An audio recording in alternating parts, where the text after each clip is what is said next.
Apamada's programs and facilities are supported through your generosity. Your support really does make a huge difference. You'll find a link for contributions on the website at apamada.org/contribute. Thank you so much.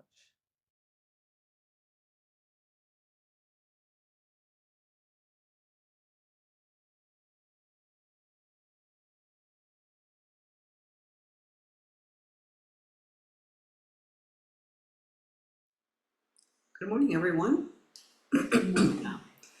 Did everyone who's online get a copy of the handout for today? The change state handout? Okay, good, because that's what we're going to be talking about. And I've been thinking a lot about, like how we can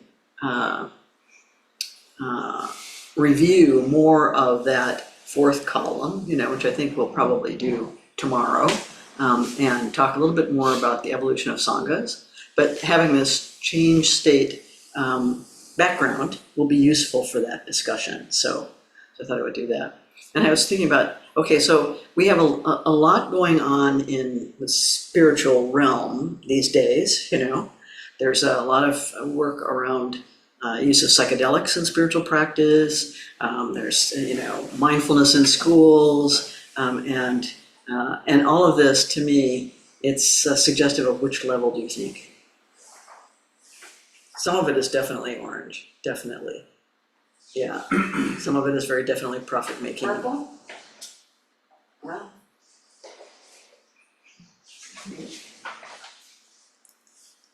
It's not, it's interesting because it's not about having an inclusive community, right?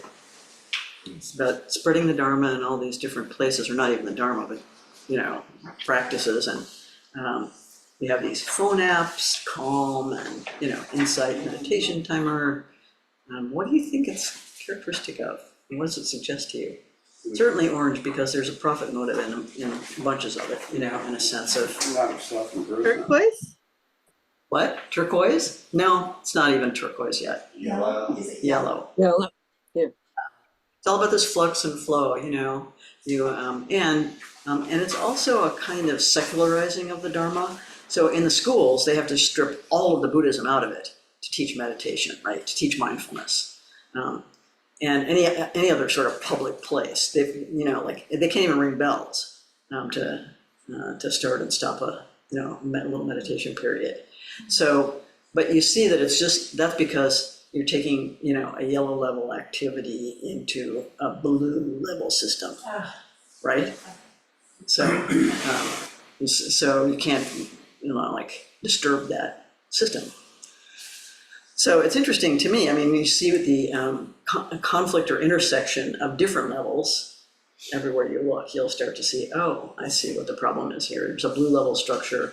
And even within a big blue level structure, like a big corporation, there will be pockets of orange, that's the sales department. There'll be pockets of green, that's HR, and then there will be upper management, solidly blue and totally perplexed by orange and green, So I cannot understand why HR cares about these people's feelings, and these salespeople, they won't fill out the forms, they don't follow any of our rules, and just go out there and meet with customers and, but their sales numbers are good, this is perplexing, it's perplexing in companies. So we see a fair amount of that. You don't see a lot of yellow in corporations, but, sometimes there's an attempt, and usually it gets co-opted because it's got to raise funds, it's got to show success, it's got, so you get it maybe a yellow level startup, and it's got to somehow fund itself, it's got to somehow find an audience, and all of this starts to engage it with other levels. And anyway, so that's that. But our real question today is, change does happen. Graves saw that. Graves saw that people were not stuck with the value structures that they came into the world with, or that they got from their parents, or that they learned in school or in church, that they actually changed over even the course of a semester. They changed from one level to another. They did not change two levels, but they would change from one level to the next level, and always in that direction, right? So from blue to orange, from orange to green, from green to yellow, that was a tiny fraction of his students that he saw. in yellow. So, so he became curious, and of course, he's a researcher, so he did research on what was happening. And he began to develop this model of the change process, transformation across levels. So he recognized there are 6 factors, this is at the top of the handout, there's 6 factors that are necessary for change to be possible even. Right, so here we go. Can we get the handout? I'm sorry. You're getting it right now. Oh. Yeah. Sorry. So what are those factors, right? What are those factors for change to even be possible?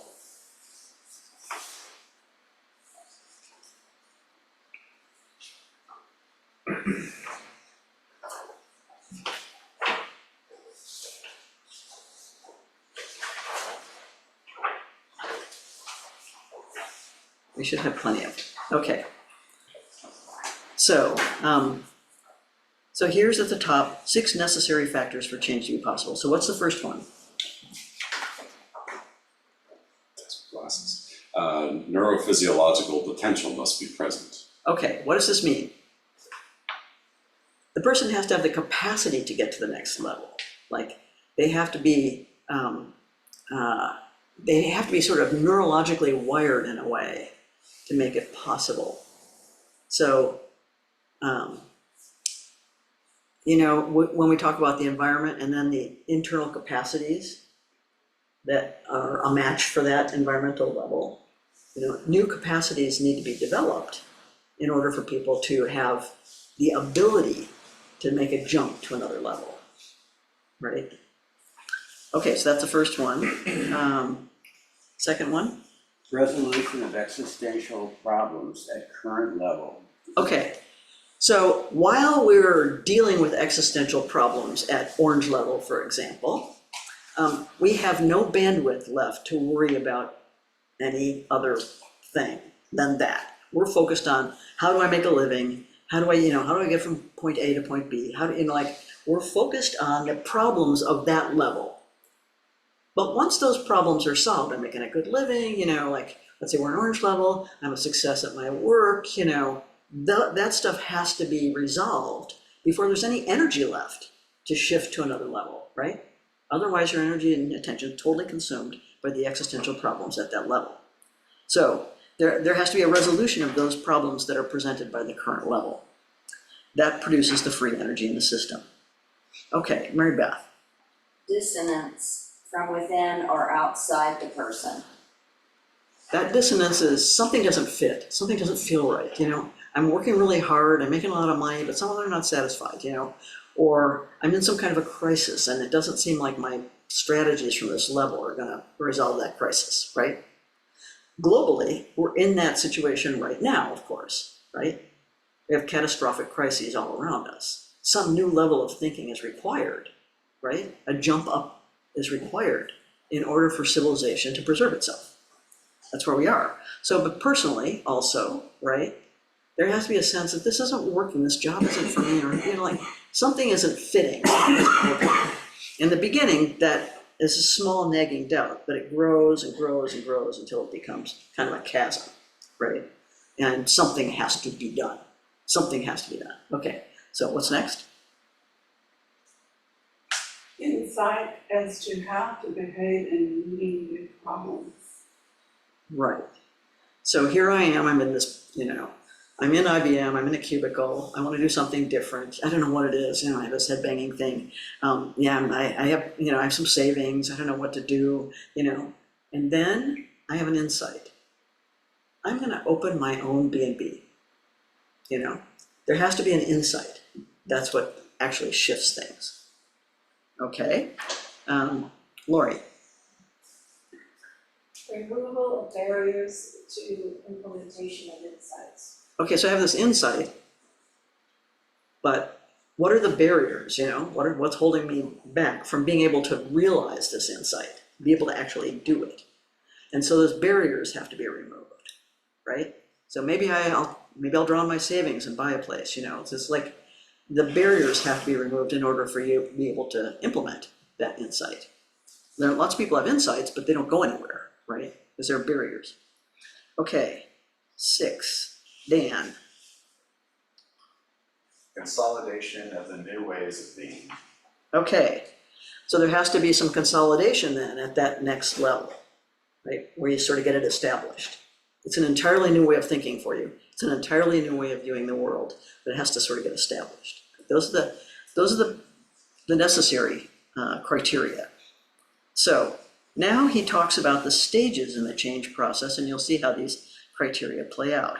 In the alpha stage, there's stability. Things have been this way a long time, and they're going to continue to be this way.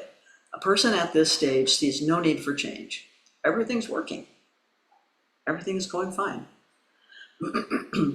At the beta stage, which you can see this on this little diagram below, you can see there's a beta stage. At the beta stage, anomalies that don't fit, something is off, the beginnings of doubt. So you try the same strategies harder. I just have to work longer hours, you know, or I have to just have to, whatever strategy you're using, you try it harder because these anomalies are creeping in and starting to feel unsettling, right? So I'll just do more of this. And then the anomalies pile up and you drop into the gamma stage. This is a state of such doubt and frustration and despair and confusion and headbanging is how I think of it. And it's when people really feel there's nothing for me to do. There's no way forward. I don't know. I don't even know who I am, you know? So I'm not in the Navy now. Who am I even? I'm not a Navy officer. What am I supposed to do now? You know, this headbanging stage. And then from that stage, this insight arises. And the delta stage, there's a surge of energy and insight. I know what I'm gonna do, you know, the path is clear. There's a kind of overexuberance. This provides the energy to get to the next level. So it's necessary. The overexuberance is actually necessary to get to that next level. And then there's a new alpha stage, consolidation of the new level of existence, but there's a clear memory of the past with this new alpha. You remember exactly how you got there, right? You don't feel like it's always going to be like this or it's always been like this as you do in the initial alpha. Does this make sense? Mm-hmm. So there's examples of insights in transition. So from blue level to orange level, the insight is one can question authorities' established rules and not necessarily get into trouble, right? Not necessarily follow everything that's laid out at the blue level. And believe me, blue level to orange level, that's the roughest transition. That's where people have the hardest time. Because they're so identified with a structure that they've been part of, that when they leave that structure, they have no idea who they are. It's totally different. Okay, orange level to green level, the insight is others may help you express self. They're not always out to get you, right? So orange level is so competitive, right? And it's just, this is this like, you know, I'm striving against these other guys with their sales figures, you know. And the yellow level insight is, when I started this train of thought, I felt I would find the answer. Now I see that any answer is a function of what information one has and how he looks at the information. I see there really is no one answer. That's very yellow level thinking, right? Did you skip the green level to yellow level? Oh, green level to yellow level. Going against the group will not necessarily end in ostracism if you have good information. So in green level, we're all about the community, being like-minded, you know, being connected, and nobody having, you know, an oppositional idea or thought, you know. So, yeah. So does that make sense? You see that there's a transitional insight that happens. So how are you going to help people in the change process? Because everyone that you know will be at some point on this change process. First, observe the actual life conditions the person is in, right? Recognize the current coping system level. They're operating at, with green level thinking they're in a blue level organization, at their life conditions, you know. Understand the next developmental level. Where are they headed? And identify the current stage of the change process. Oh, they're in this gamma trough, you know. And use skillful means to support this shift. So at each of these stages, at alpha stage, you're going to be the one who's going to notice the dissonance that's happening and maybe even call it out. You know, like, it seems like you're kind of unhappy there, you know. you're gonna, at the beta stage, identify anomalies. So, and encourage doubt. Yeah, it seems like there's a lot of things that are pointing that way, or it seems like, a lot of difficulties you're having there with that job, So you're going to then support insights at the gamma stage.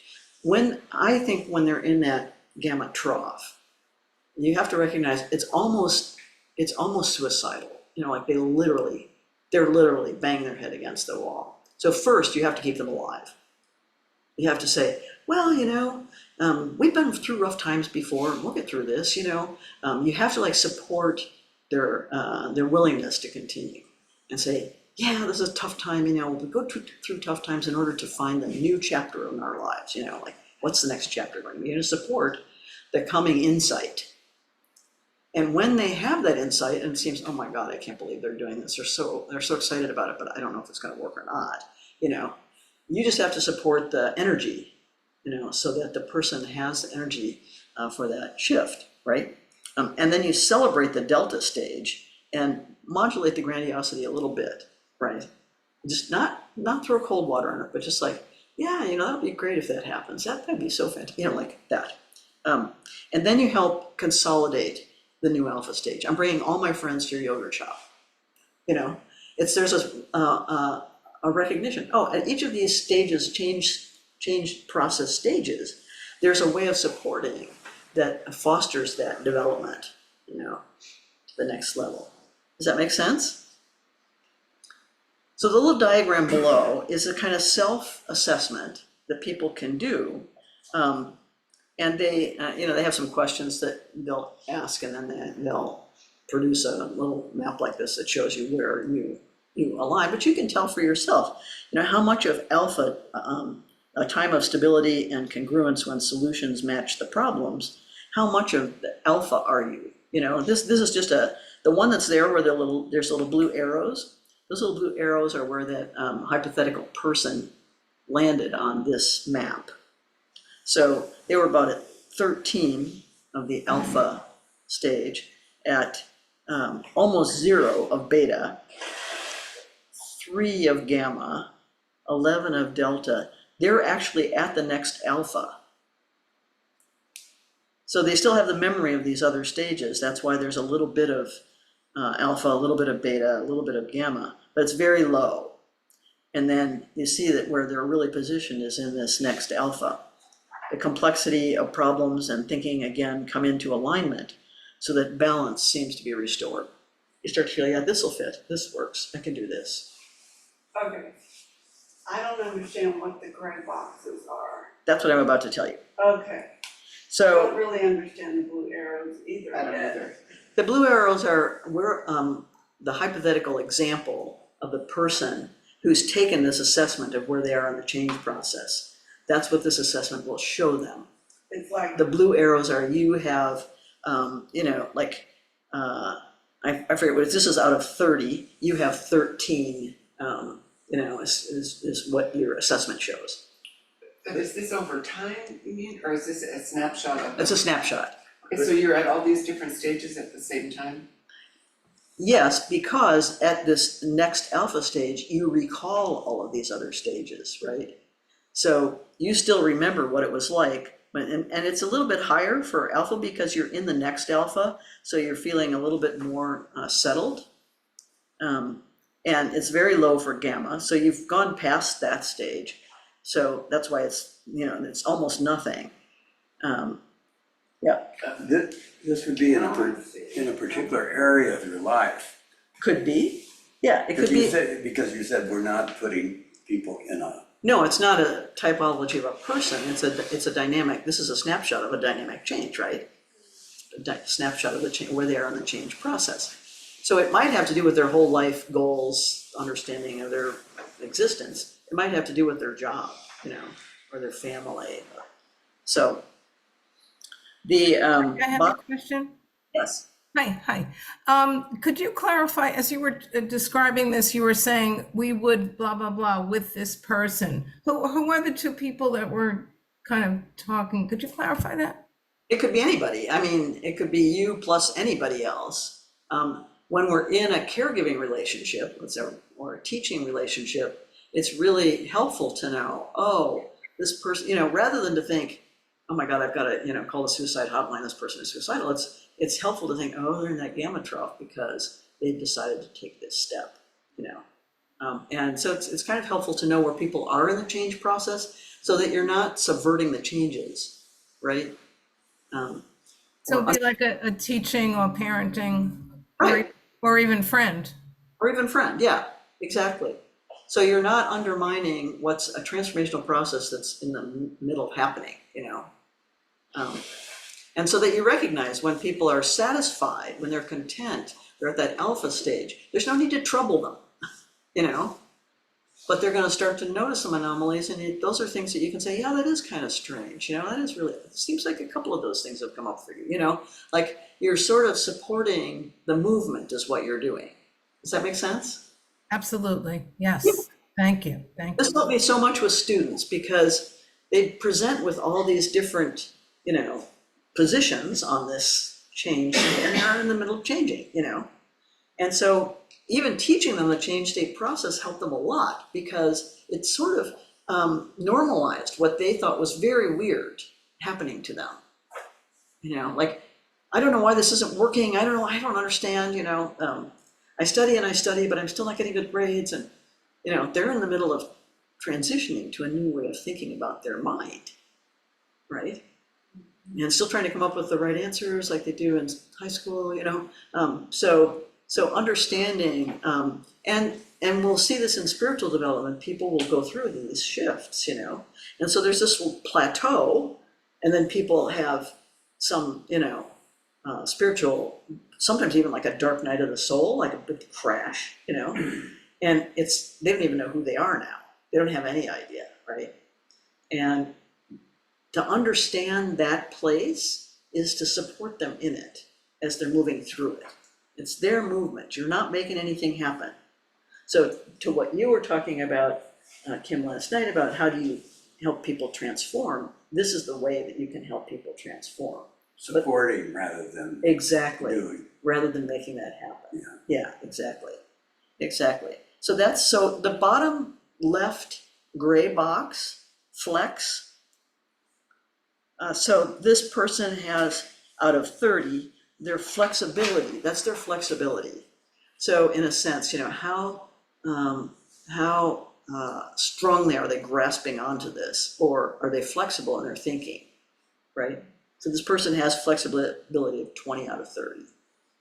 So when we're these are attaching numbers or Right. levels on a scale, so is there some sort of assessment tool? Yeah, there's a tool that Graves, or that Natasha and Chris Cowan So that's what this is. put together, and that's what this is, sort of represents that. Okay. However, you can do this for yourself, you know, you can self-assess it. So sometimes I would give the students just the blank change state form without any arrows on it, you know, without any indicators on it. And say, where do you think you are? You know, how flexible do you feel? You know, compared to the people that you know, are you more flexible? Are you less flexible, right? So this is about the flexibility. The top right-hand box, first order change and second order change. So this shows where you are in relation, in your preference for first order change or second order change. First order change is gradual, steady change. Second order change is revolutionary change. So you'll have a preference for shaking things up and let's rip the Band-Aid off, and we're gonna go ahead with this initiative. You know, and it's important to know that, because if you are a second order change prefer and you are in an organization filled with first order change people, you're gonna have to modulate your revolutionary fervor and tell them, we're gonna do this as a process, it's gonna be step by step, you know. If, on the other hand, you're a first order change person and your staff is, you know, second order change people, they want things to happen. This is boring, this is dull, you know, like, I don't want this slow, steady progress of change, you know. No, we want things to happen. If we're gonna do something, let's do it now, you know.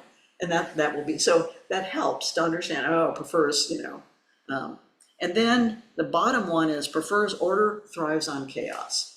Everybody's gonna be, you know, some of each of those, right?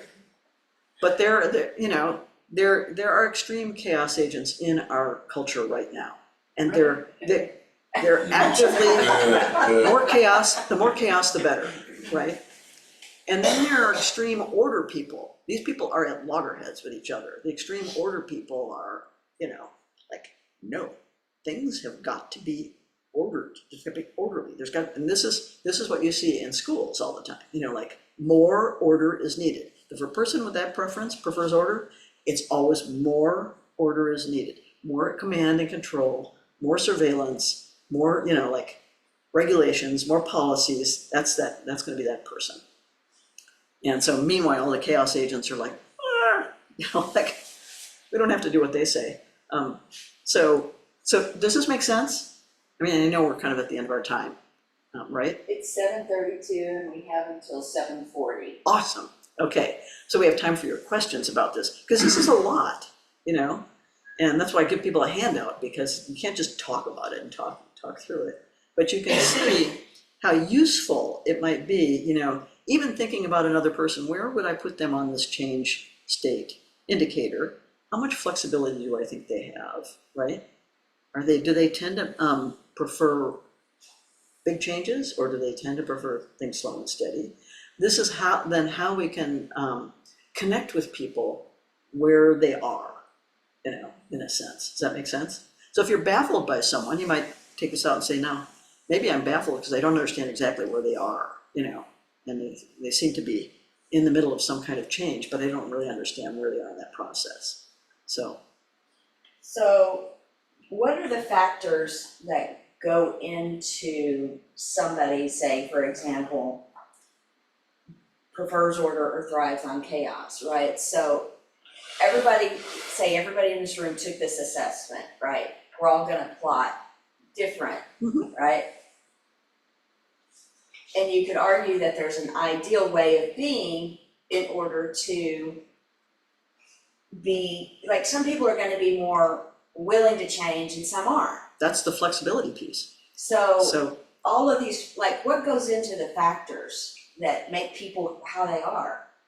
That's what the whole Graves model is about. Okay, Yeah, environmental conditions, environment, that's right, okay. interior biopsychosocial potential, Uh-huh. right? Conditioning, right. Yeah.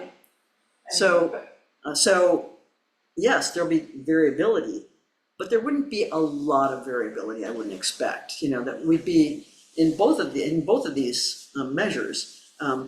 We wouldn't be at the extreme ends, right? Most You're saying likely. this group, Yeah. Yeah. Yeah. I think it's most likely that, there's nobody who wants total chaos, or they wouldn't even be willing to sit still for 30 minutes, And there's nobody who wants total order, or they wouldn't be happy with this, like some way of learning, right?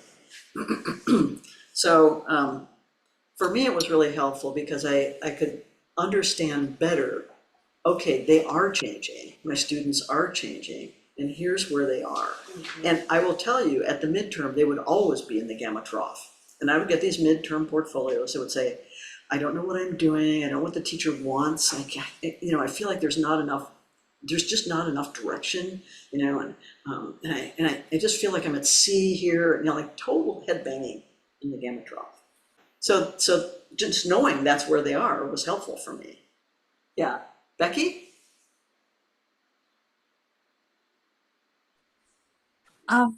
What I've been wondering is, like, each of us are at a stage in our own, like in our general life, in our spiritual life, wherever that is. If someone's inclination at the time, right, is primarily blue, like if I were primarily blue in my way of relating to the society, to my work, to my whatever I'm doing, that's where I am. Would I expect myself to be able to recognize where someone is that's significantly different from where I am, and be able to recognize that and support their transition, even though I don't quite understand all of what they might be moving toward? That's such a wonderful question, because that really points to the aspect of being in a level in an open way or in a closed way. So yes, if you were in an open, if you're a blue level, but you were in an open way, so you have, maybe a blue level dad whose kid wants to be an artist and go off and, into the wild. So that dad, if they are blue level in an open way, they say, I don't know anything about art, but, it makes you happy. I want you to be happy, and the blue level person who's holding it in a closed way will say, over my dead body, how are you going to make a living? Like, you need to get a job. You need to be someplace where you have a regular income, so this is about openness and closeness. And that really probably points to that flex score that's in the bottom left-hand corner. How flexible can a person be if they're presented with something from an entirely different tier? It's incomprehensible. That is, blue level just can't comprehend green level, but has a willingness to say, that's what you want to do, I support you in that. I don't really know, what that entails, or, what that's going to mean for you. Does that make sense? Yeah. Yeah, so that's a big part of it. So that seems to be a different part of this, is how willing are you to accept people in other levels? Absolutely, yeah. And Absolutely. did he deal with that, how to measure that? Well, what he discovered was that the first tier, what they call the first tier up to through green, really can't comprehend the thinking of people in other levels, but they have more or less willingness to go along or get along on that basis. But yellow level and turquoise level completely comprehend and can see from all of the other levels. And they completely grasp it, and they honor the person at that level when they're a good fit for their environment, right? Like, so it's you're a red level person, but you're a quarterback on a football team. Perfect, right? You're thinking at red level, you're thinking at blue level, and you have an executive's job at IBM. Good fit, So for a person at yellow level, it's like, if you're assembling a team, you want the people who fit the needs of that team, right? So you might have a blue level person and a green level. You're not gonna have just all yellow level people because that's my tribe, that's not the way it's gonna work. Does that make sense? So you don't want to necessarily support change in some situations, because. Well, I think if you're open, you support change. And then you look for another blue level person to fill that spot when that person moves, off to orange, like, you understand sort of the fit of the person and the situation. Does that make sense? There are ways of holding their values anyway. I'm speaking, broadly of a person, but I really mean. Thanks. A few things. This was really fitting with impermanence here, because we're just it's moving anyway. And to see us all as, shifting is really pretty beautiful. And so the first question was applying this to community. And I think it was kind of where Mary Beth was going with her question, because each of us will have a self-assessment of some sort at any point. And then the openness part to accepting people on different levels. There was another question in there, but the main thing was about applying this to community. Absolutely, and this absolutely applies to community. So, for example, a community in the alpha stage, how does it feel? Been there a long time, it's been the same. It's all, institutional churches sometimes have that feeling of, it's always been this way, it's always going to be this way. That's satisfying for people, and that you can see a whole organization has started to have some anomalies, start to have some upset. Some people are leaving. We're not really sure what's going on. We're not, and then they have a horrible bottom line one year. We have to do something completely differently from what we're doing, right? The whole organization. So the whole community, our sanghas are like this, they're in a state of change. And it helps us to identify where are we in the state of change, you know? Where are we situated in this map? So these things are really kind of a map that help us see, oh, this is the map, sort of the map of the territory. Yeah, I think it's a really good exercise as we look at ourselves today, and because we're in transition, as we always are. As we always are. Yeah, exactly. Thanks for your question. This perfect question. Thank you. Actually, I'm skipping. I wanted to give kind of, I was just thinking of examples, and really, I want to stop with what you were discussing. Oh, okay. Were you going to say something? Oh, no, you're just getting up. Okay. All right. Thank you for indulging me in the things I love to talk about.